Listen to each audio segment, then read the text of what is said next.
प्रणाम साईं। राम जी भला करें। साईं, मेरा बेटा हमेशा बीमार रहता है, आप उसे उदी देंगे तो वो स्वस्थ हो जाएगा। वैसे तुम्हारा बेटा जो अक्सर बीमार रहता है, करता क्या है वो? कुछ नहीं, वो दिन भर घर में ही रहता है। हम उसे इस डर से बाहर नहीं जाने देते कि कहीं वो गंदगी में ना खेले कूदे, धूल मिट्टी से दूर रहे, कहीं उसे चोट ना लग जाए। हम उसका घर पे पूरा ख्याल रखते हैं, फिर भी वो बीमार रहता है। ये लो,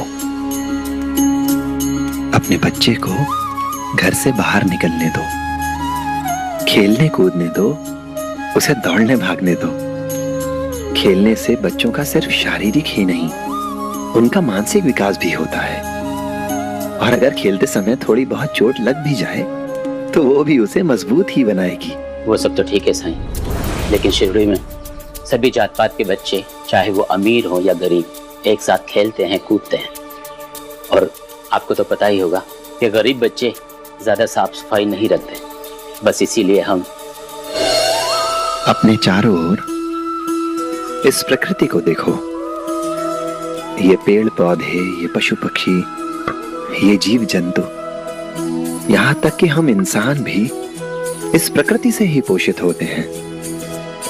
इस धरती, जल, वायु, रोशनी, सूर्य, इन्हीं की मदद से अपना भोजन बनाते हैं।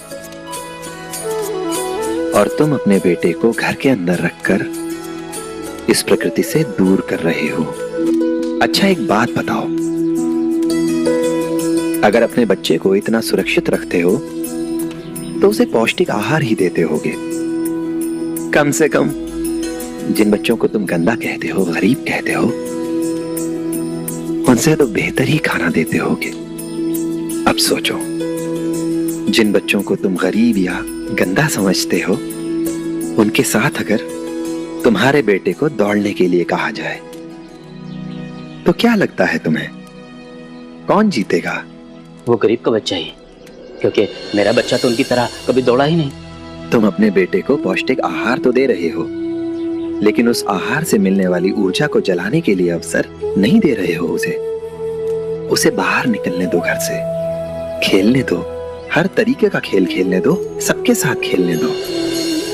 हो सकता है कि वो खेल कर थक जाए, उसे छोटी मोटी चोट लग जाए, पर देखना वो बीमार कम पड़ेगा। तुम्हारे बेटे को इस ऊदी की नहीं, तुम्हारे खुले मन की जरूरत है।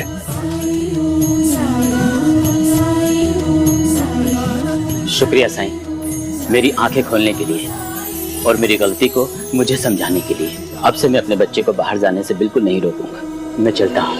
राम जी भला करें।